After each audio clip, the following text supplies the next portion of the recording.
necessarily mean Lexus is aiming to be the most athletic in every segment. LC chief engineer Koji Sato is a former chassis engineer, so perhaps the high priority he places on steering isn't all that surprising. And he was utterly flabbergasted when we mentioned that other automakers, such as BMW, have told us that steering feedback has been deliberately diminished because that's what some customers want. Sato-san refers to the LC as a back-to-basics car. Much effort was expended to nail the fundamentals, and he and his team have mostly succeeded. The front suspension is a double ball joint, both upper and lower, multi-link design very similar to Audi's latest, with a 5-link setup at the rear. The opposed piston brake calipers on both axles do an excellent job of hauling the LC down from high speeds. There was much effort to reduce weight and lower the center of gravity. Engineers also cut mass at the extremities to diminish the polar moment of inertia for improved rotational response. This includes the use of aluminum for the hood, front fenders, and door skins, with the inner panels of the doors and trunk made from carbon fiber reinforced sheet molding compound. That's the random-oriented fiber stuff, not the neatly entwined weave. There's also an optional carbon fiber roof, with the weave.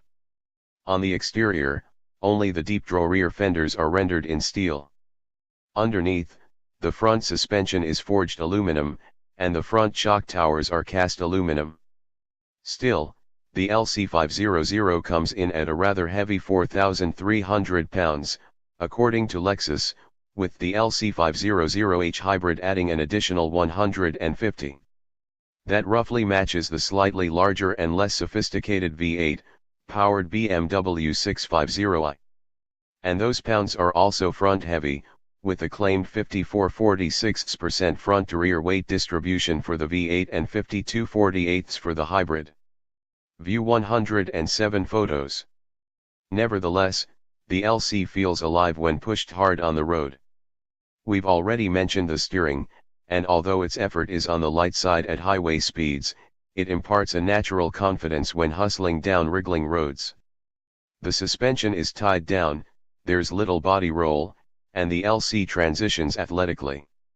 Although a variable ratio rack and rear wheel steering are available together as an optional bundle, we'd skip them, as the base setup felt great.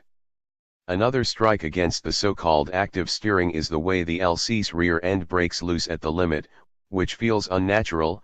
Although the LC isn't a track car, nor do we think it should be, Lexus had us understeer the LC around a circuit anyway.